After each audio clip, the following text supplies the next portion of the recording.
In February 2022, the World Journal of Oncology published an article by a team of 13 researchers claiming that vapers are about as likely to get cancer as people who smoke traditional cigarettes. Citing this article, Stanton Glantz, a tobacco control activist and retired professor of medicine at the University of California, San Francisco, claimed that not only are there some carcinogens in e-cigarette aerosol, but now there is also direct evidence that people who use e-cigarettes are at increased risk of some cancers.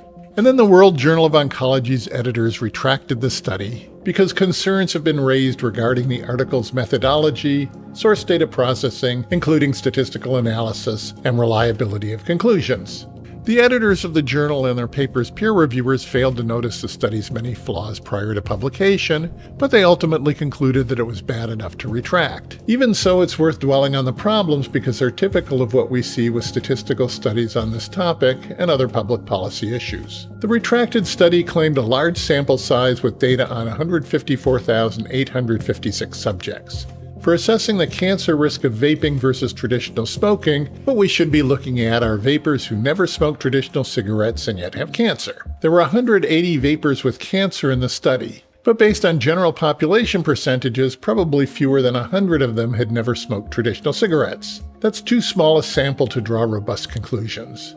The median age of vapers in the study was 25 versus 62 for the traditional smokers, and they had very different breakdowns of income, race, sex, and medical conditions. Adjusting for all these factors would require a minimum of 1,000 observations. If researchers can query the same data sets and arrive at completely bizarre results that are as strong or even stronger than the ones they're reporting, they're doing something wrong.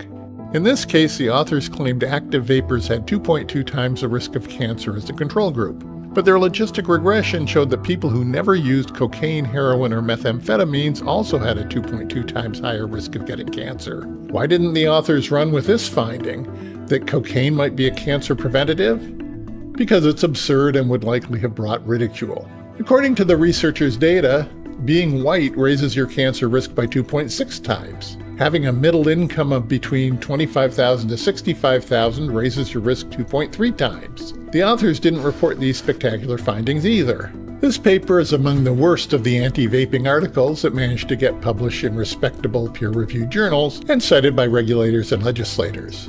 But even the best studies haven't surmounted a key statistical issue, and they tend to distort the evidence to make vaping look dangerous. An analysis in Internal and Emergency Medicine noted 11 flawed studies that linked vaping to various diseases. Some of these studies relied on surveys that don't report when respondents began vaping, but the Population Assessment of Tobacco and Health Study reports age ranges for initiation of smoking and vaping, as well as diagnoses. Based on that survey, the authors of the Internal and Emergency Medicine article found that subjects diagnosed with cancer typically started vaping after they were diagnosed with their conditions. In fact, just 4% of e-cigarette users were definitely diagnosed after they started vaping. By contrast, about 98% of smokers were diagnosed after they started smoking. Overall, 99% of cases involved people with a history of smoking, and just 2.3% of vapers diagnosed with one of the 4 health conditions covered by this study had never been cigarette smokers. The tiny population of vapers who never smoked traditional cigarettes and who started using e-cigarettes before being diagnosed with a health condition is hard to identify, unrepresentative of the general population, and likely too small to draw conclusions from. No amount of tricky statistical work can overcome this basic data issue. There's another problem with the way the results of these studies are reported. Even if it does turn out that vaping has negative health consequences, it may still be a net positive for users who otherwise would go back to traditional cigarettes. And banning e-cigarettes altogether would cause some people to turn to the black market to get their vaping fix.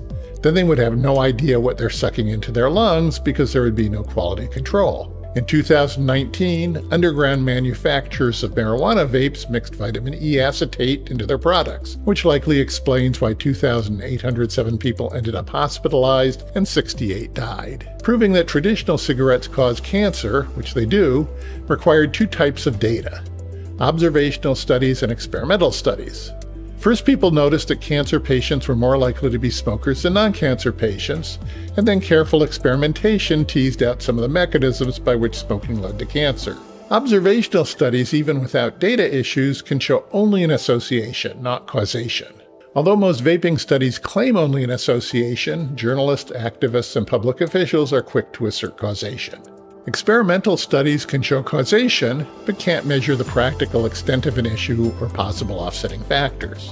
One experimental study of vaping that drew press attention was published in the Journal of Nuclear Medicine under the title Molecular Imaging of Pulmonary Inflammation in Electronic and Combustible Cigarette Users, a Pilot Study.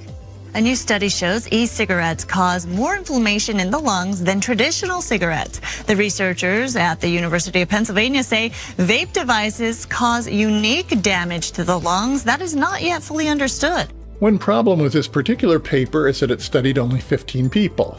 5 vapers, 5 users of traditional cigarettes, and 5 people who didn't smoke at all. However carefully you select groups of 5 subjects, it can't represent a broad enough cross-section of users to draw any solid conclusions. That would require hundreds of participants. This experiment also relied on screening volunteers and made no attempt at randomness or sampling the range of population, meaning that each of the 3 groups of 5 subjects differed from each other in important ways.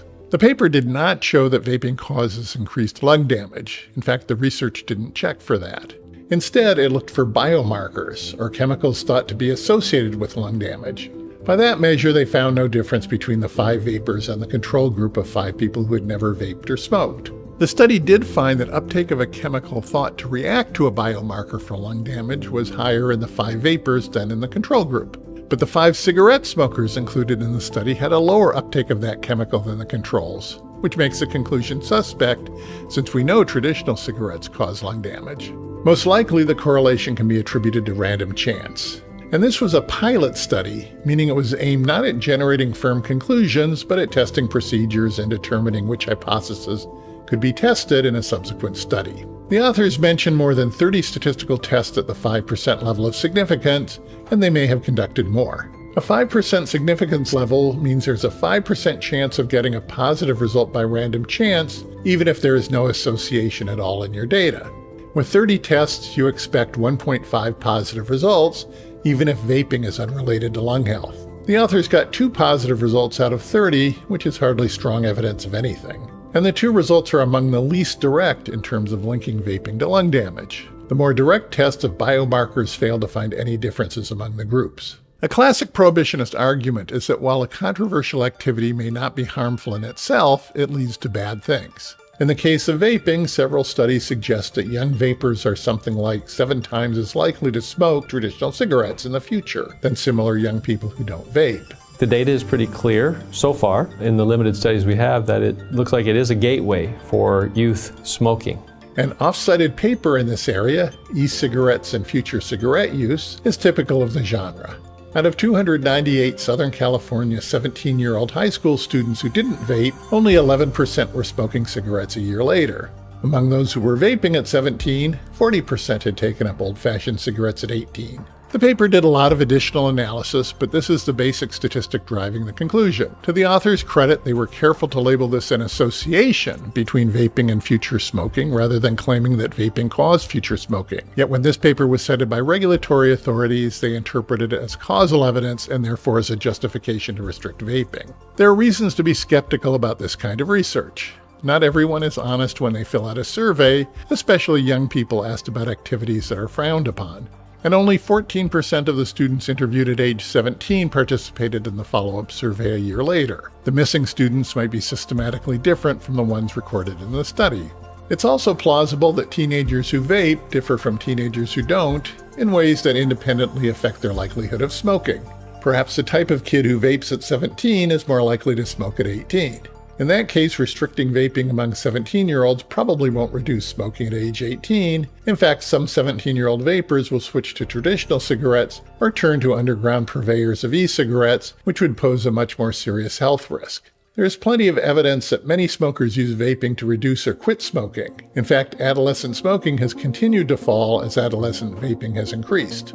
Another anti-vaping argument is that it has negative mental or social health consequences. Studies like electronic cigarette use and mental health, the Canadian population-based study, suffer from the same issues as studies linking vaping to future smoking. It's easy to show that vapers have more psychological and social issues than non-vapers, but that's only an association. An obvious alternative explanation is that troubled kids are more likely to vape. either as a form of self-medication, or because they have less regard for adult opinion and rules, or perhaps because they are less supervised or have less to lose by acting in a deviant way. Even if we did have good observational studies suggesting that vaping is reliably associated with future smoking, or that vaping is associated with mental and health problems, we would still need experimental studies to support causal claims. Most real experiments are unethical since participants would have to be randomly assigned to either vape or avoid vaping, which is why researchers look for natural experiments. A good example of a natural experiment is intended and unintended effects of e-cigarette taxes on youth tobacco use. The authors used data on youth smoking and vaping rates in 10 states and 2 large counties that enacted e-cigarette taxes between 2010 and 2019. They found that taxes were associated with a reduction in vaping among young people, but they were also associated with an increase in young people smoking traditional cigarettes. That's good evidence that vaping and smoking are substitutes. If vaping led to smoking, a decrease in vaping would lead to a decrease in smoking. Several other natural experiment studies reinforce the idea that vaping and smoking are substitutes, although the rate of substitution seems to vary in different populations. While we still have a lot to learn in this area, the evidence to date suggests that discouraging vaping will lead to increased smoking and very likely worse public health. This research suggests that the 15 to 20% e-cigarette tax, which was part of the original Build Back Better Act, though it was eventually taken out, probably would have reduced youth vaping by about 3% and increased youth smoking by about 2%. Given the evidence that vaping is far less hazardous than smoking, more teens smoking instead of vaping doesn't represent an improvement in public health.